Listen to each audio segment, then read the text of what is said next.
Welcome, listeners. Before we begin, a brief content warning. This story contains themes of medical trauma, loss of bodily autonomy, psychological deterioration, and end-of-life decision-making.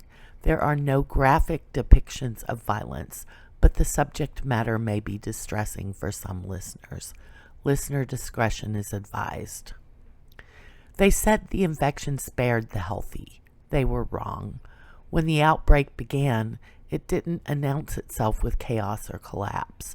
There were no sudden monsters, no immediate end to the world. There were numbers, charts, vitals that looked perfect. This is not a story about survival.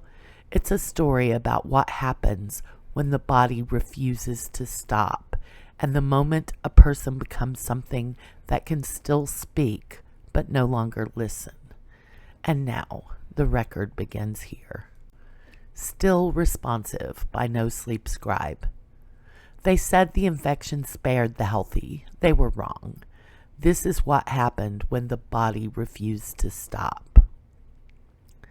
I didn't collapse. That's what bothered them the most. Every report said the same thing.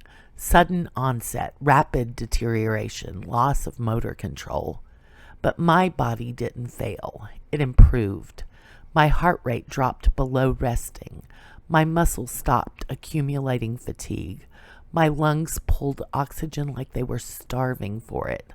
I ran for 6 hours without stopping. When they told me to slow down, I tried. My legs didn't listen. I used to believe exhaustion was honest. Pain, too. Burn in the calves, acid in the lungs, the dull pressure behind the eyes that told you where the edge was. I'd built my life around that edge. Training plans, recovery cycles, nutrition precise enough to feel religious.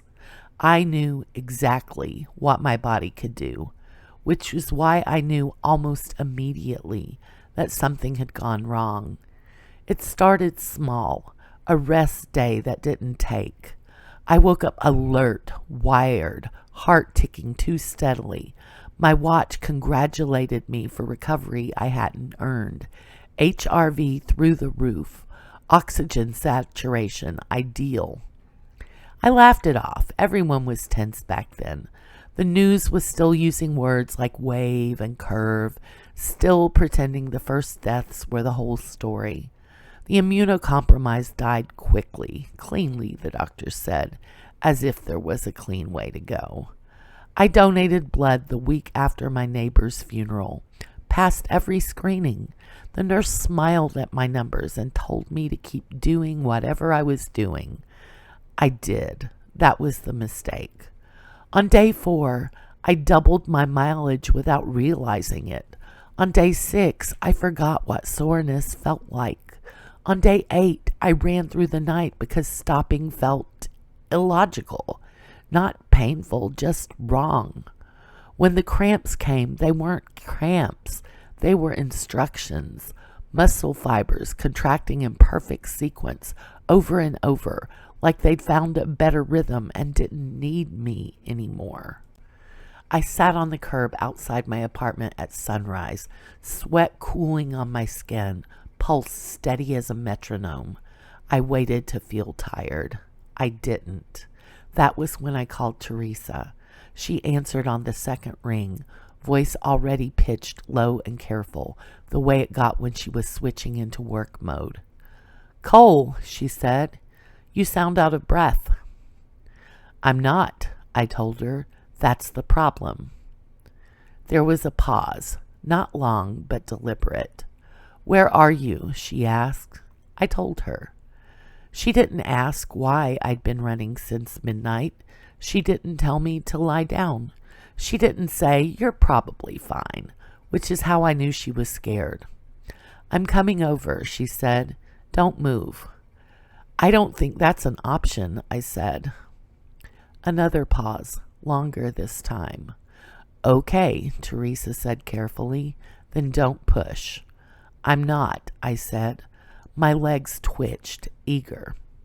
Teresa and I had known each other since before the world learned new definitions for words like safe and healthy, long before speech therapy became triage instead of treatment. She used to help stroke patients relearn consonants, used to complain about how the brain held on to bad habits longer than good ones, muscle memory, pattern completion. I watched her process me the second she stepped through my door, eyes tracking posture, breathing, micro movements I hadn't known I was making. "Sit," she said. I sat. "Stay," she added too quickly. I stayed. That seemed to calm her, just a little. "Have you had any confusion?" she asked. "No." "Hallucinations?" "No." "Compulsions?" I hesitated. "Define compulsions." She exhaled through her nose. "Do you feel like your body is acting without your consent?" I opened my mouth to answer, and my foot started tapping. Not anxious tapping, not restless. Precise, even, efficient. Teresa noticed immediately. "Cole," she said softly, "stop." I tried. I swear to you I tried. The command went out. I felt it leave me the way intentions always had before. Clean, immediate. My foot kept moving. Tears surprised me more than fear. I wasn't panicking. I wasn't in pain. I was being ignored. "I don't think it can hear me anymore." Teresa didn't answer right away. She knelt in front of me instead, putting herself at eye level, like she used to with patients who were embarrassed to be seen struggling. "Listen to me," she said. "You're still you.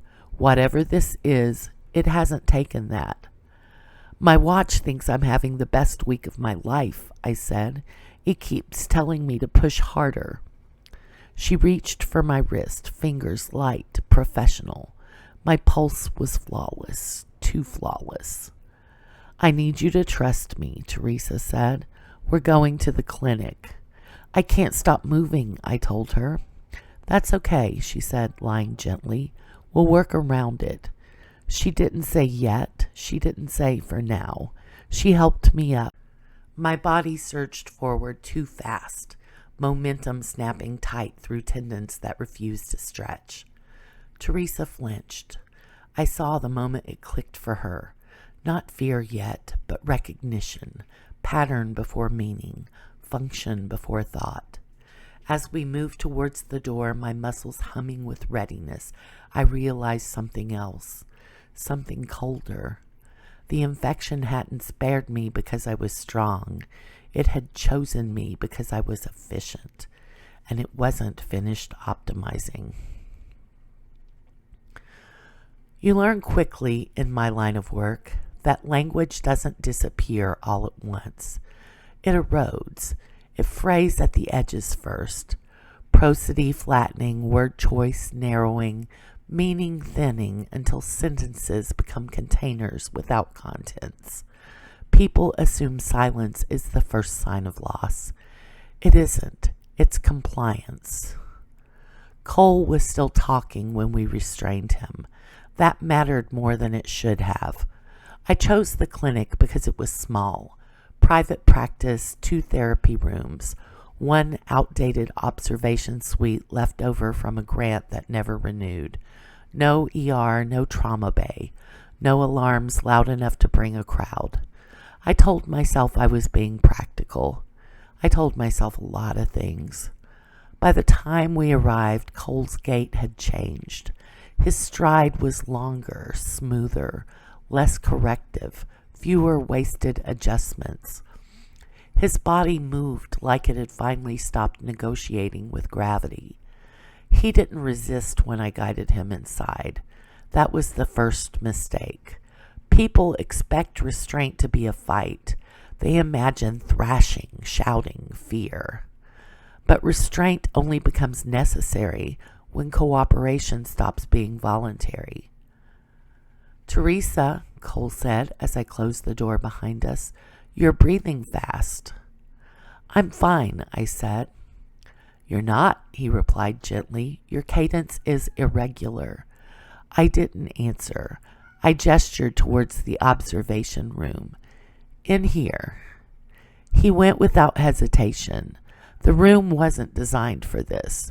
The table was reinforced, yes, but for pediatric assessments, for safety during seizures.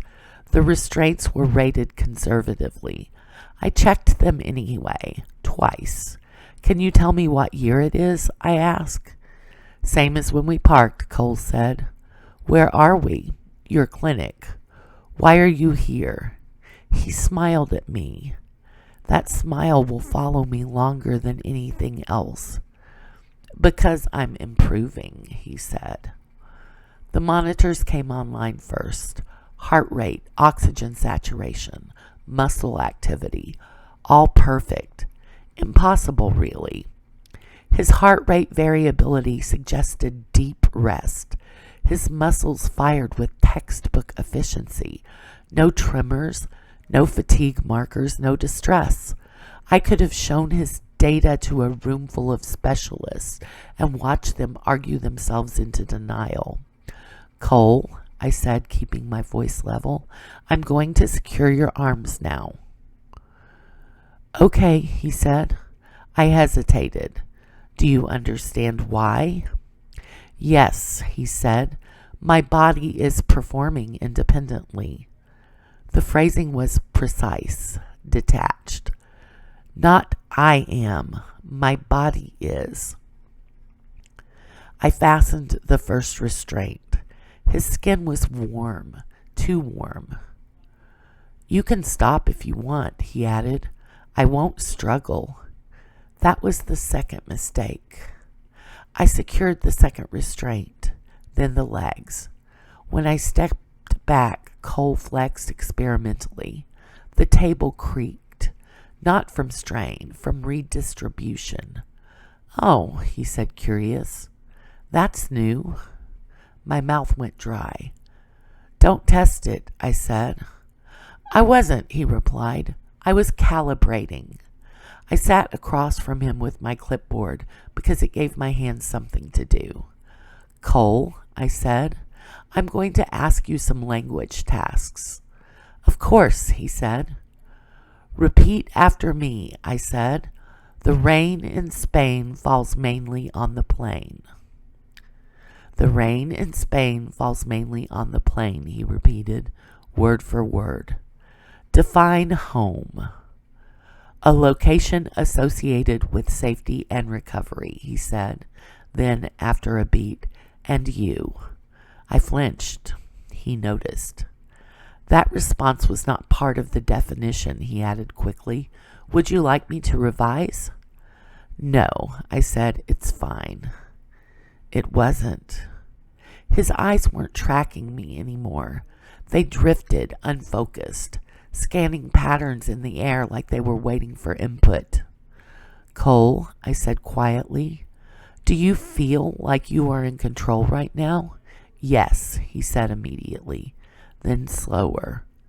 No, then confused. I think so. His fingers curled against the restraints, not in panic, in anticipation. I can still answer questions, he said. That's good, right? Yes, I said. That's very good. I'm still responsive, he said, repeating my tone back to me with faultless mimicry. Yes, I whispered.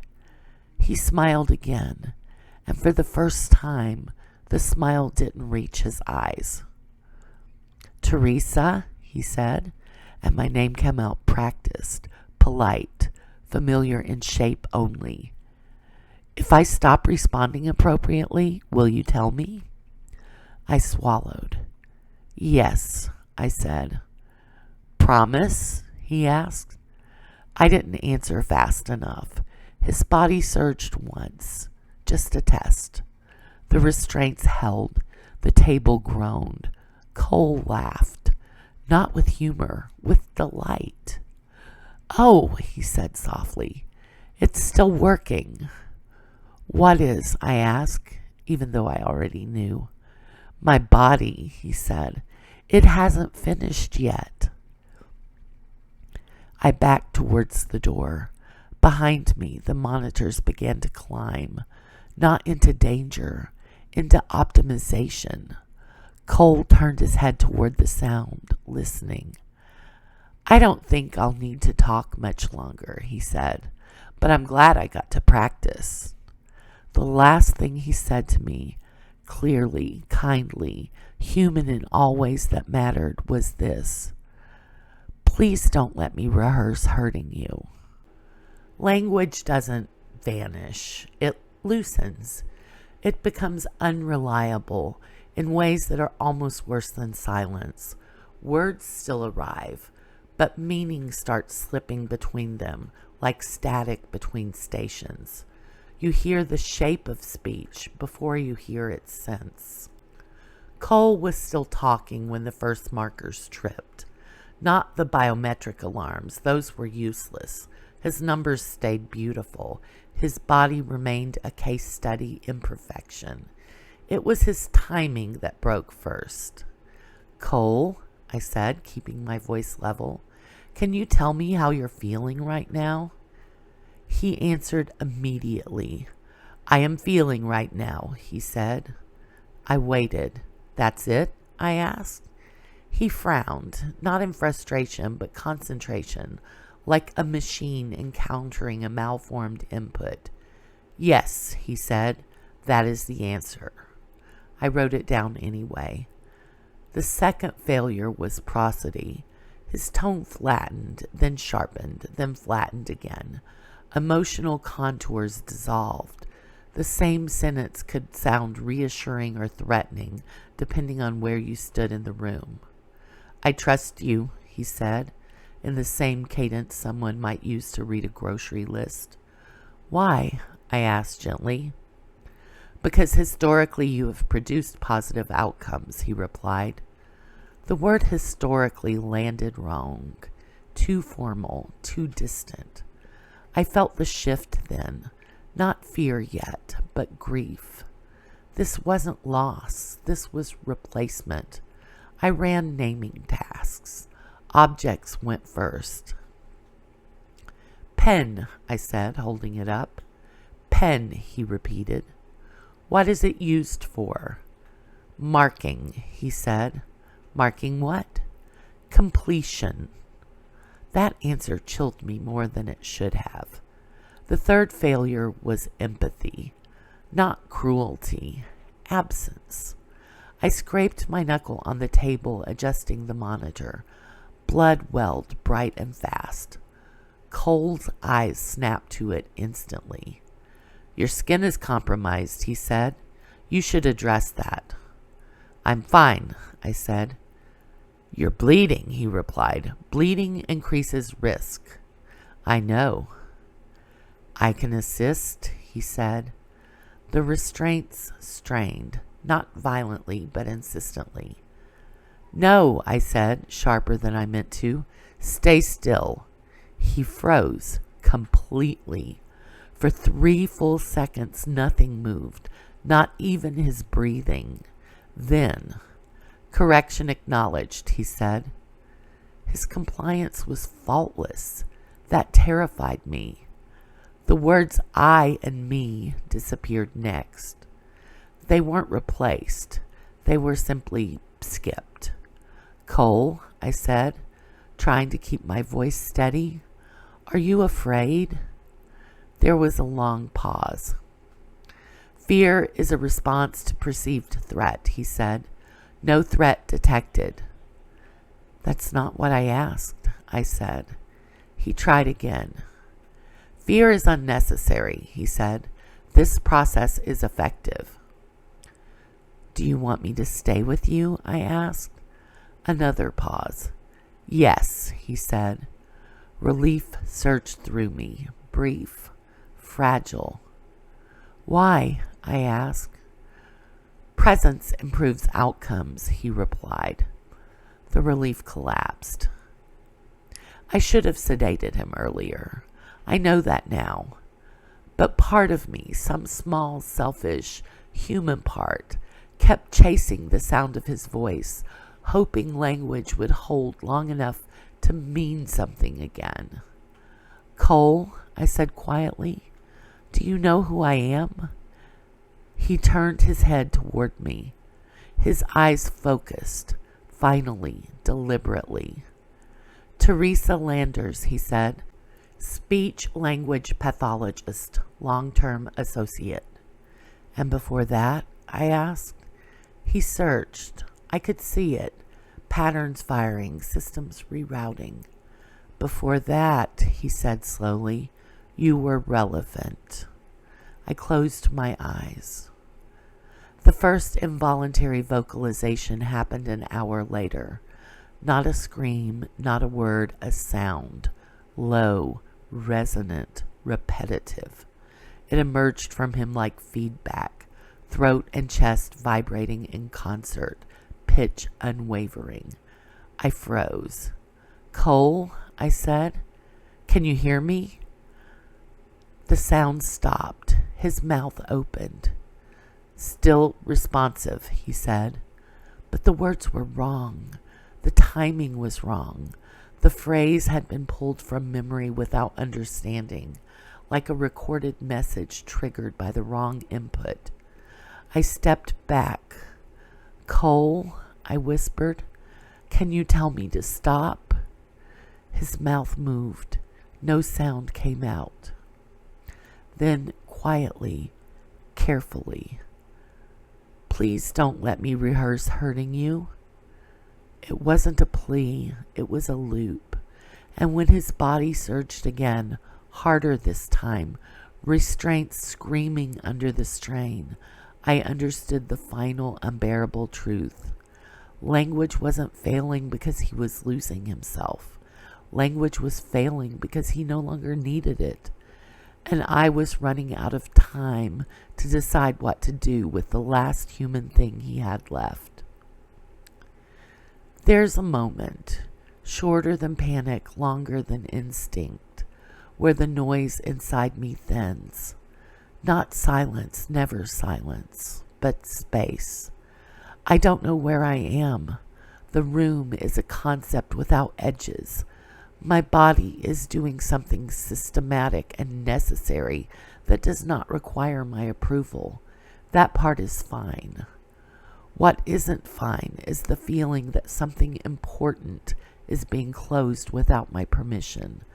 I try to reach for words and find them already used, worn smooth, repeating themselves somewhere I can't get to. There's a face near me. That matters. I know it matters because something tightens, not in my muscles but behind them, where decisions used to live. I understand suddenly what exhaustion actually was. It wasn't pain. It was the ability to stop. If I could tell her one thing, just one, it wouldn't be about fear or forgiveness or what comes next. It would be this. I am still here. Please don't mistake my function for my consent. Then the space collapses, and there are no more sentences, internal or otherwise. There is a technique we use when language begins to fracture, not to teach, not to repair, to hold. We call it anchoring, binding meaning to something older than syntax, older than grammar. You don't ask questions. You don't demand recall. You give the brain something it has practiced loving, a name, a rhythm, a promise. I should not have tried it, but I couldn't let his last words be a malfunction. Cole, I said. His head turned at the sound, not tracking, orienting, like a sensor aligning with a signal it recognized as important. Good. I moved closer. Slowly, I kept my hands visible, my voice low, my breathing deliberate. I let the monitor scream behind me. I let the restraints creak. None of that mattered. Cole, I said again, listen to me. His mouth moved, Nothing came out. I swallowed and tried the anchor. You hate mornings, I said. You always did. You said they made everything feel like a test you didn't study for. His brow furrowed, a micro-expression, fleeting, human. You run at night because the world is quieter, I continued. You told me once it felt like cheating time. His chest hitched just once. I felt it like a victory. You drink your coffee black, I said, my voice trembling now. You pretend it's about discipline, but it's because cream reminds you of the hospital. His fingers flexed against the restraints, not straining, reaching. Cole, I whispered, if you're still in there, say my name. For a long moment, nothing happened. Then, the sound broke off, jagged and wrong. I froze. That's okay, I said quickly. That's good. Try again.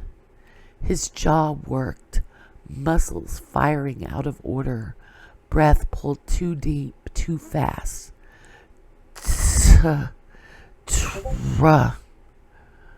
Tears blurred my vision.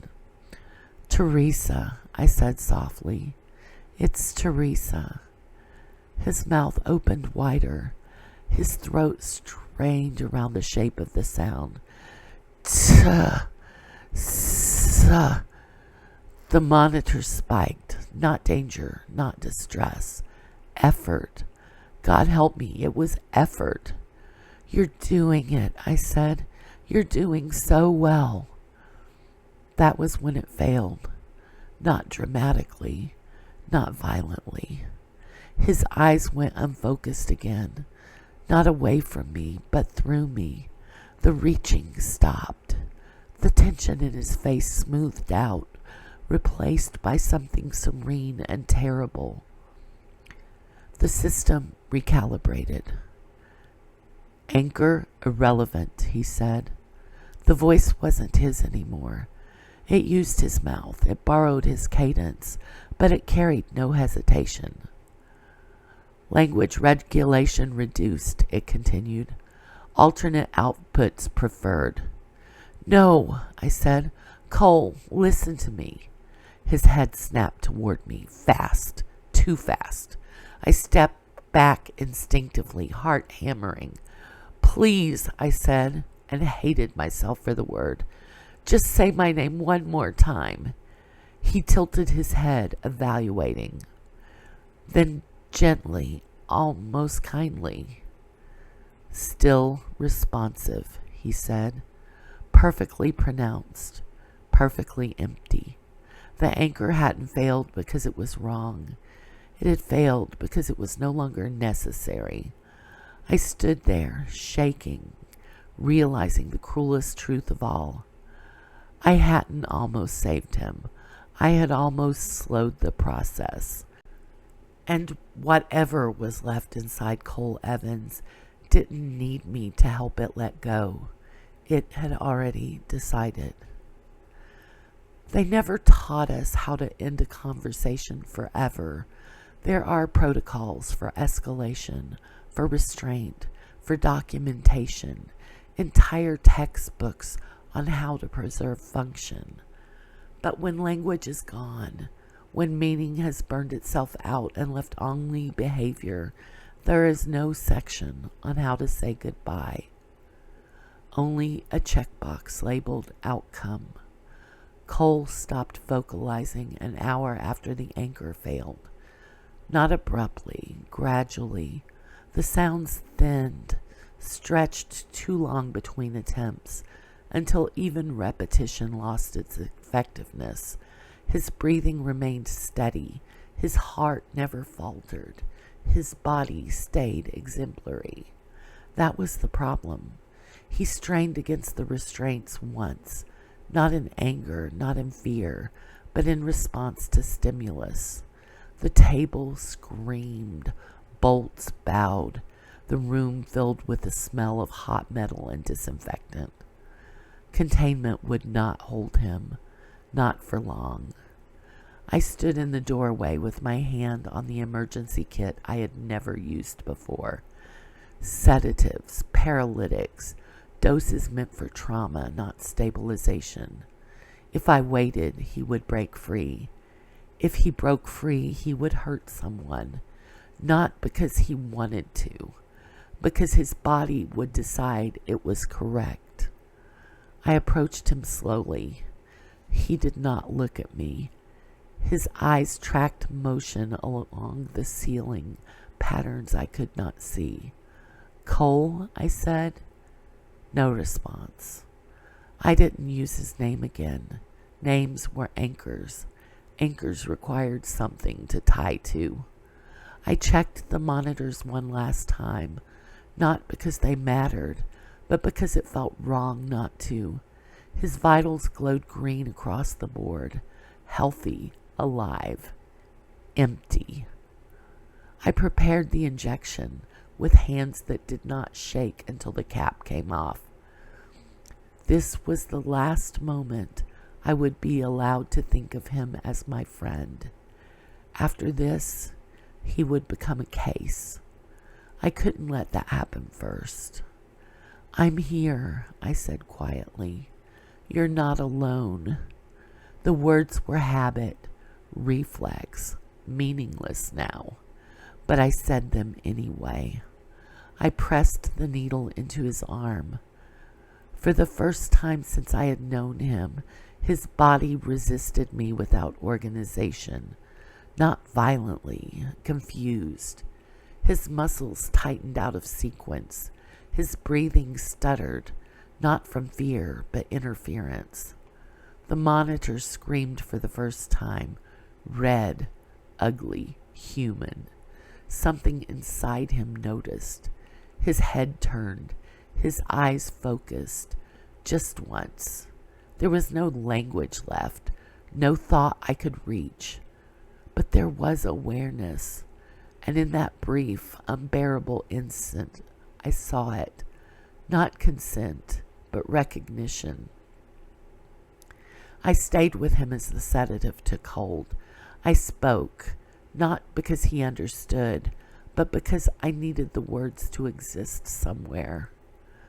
"You did so well," I said. "You didn't fail.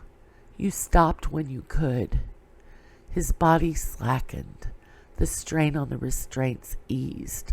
The machine that had refused to rest finally lost momentum. When his heart stuttered, then slowed, then stopped, it sounded wrong, too quiet, too ordinary.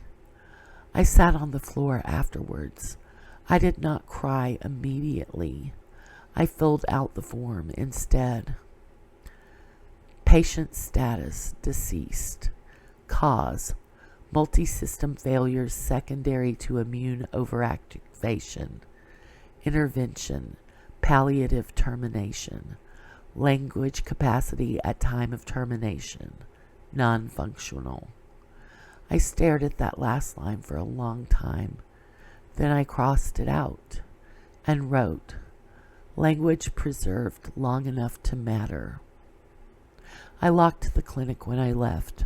I took the files with me. I erased the backups. I memorized the data that mattered and destroyed the rest. Somewhere out there, others like Cole were still running, still speaking, still convincing people they were fine. They would need someone who knew when language was no longer a promise, only a delay. I don't call what I did mercy. I still listen for voices. Years have passed, enough that the cities learned new shapes, enough that silence stopped meaning safety, but I never stopped listening for speech that hesitates in the wrong places. Most people think talking means someone is still there. They're wrong. Talking is just movement with sound attached. I work quietly now. No clinic, no sign on the door. People bring me recordings, transcripts, live feeds from rooms they're afraid to enter. They ask the same question every time. Can you tell if they're still themselves? Sometimes I can. Sometimes I tell the truth. Sometimes I lie.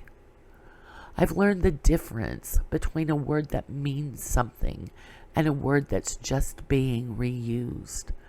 I can hear when empathy is only an echo, when apologies are muscle memory, when a name is being spoken without anyone left to know why it mattered. Cole taught me that. He taught me that the last thing to go isn't strength or speech or even awareness. It's the ability to stop. Every now and then, late at night, I say his name out loud, not as an anchor, not as a test, just as proof. Proof that once language was enough to matter, and that I was listening when it wasn't anymore. Mercy implies kindness. This was just recognition. And in the world we were inheriting, that was the last human skill worth keeping. The infection didn't teach bodies how to kill. It optimized them.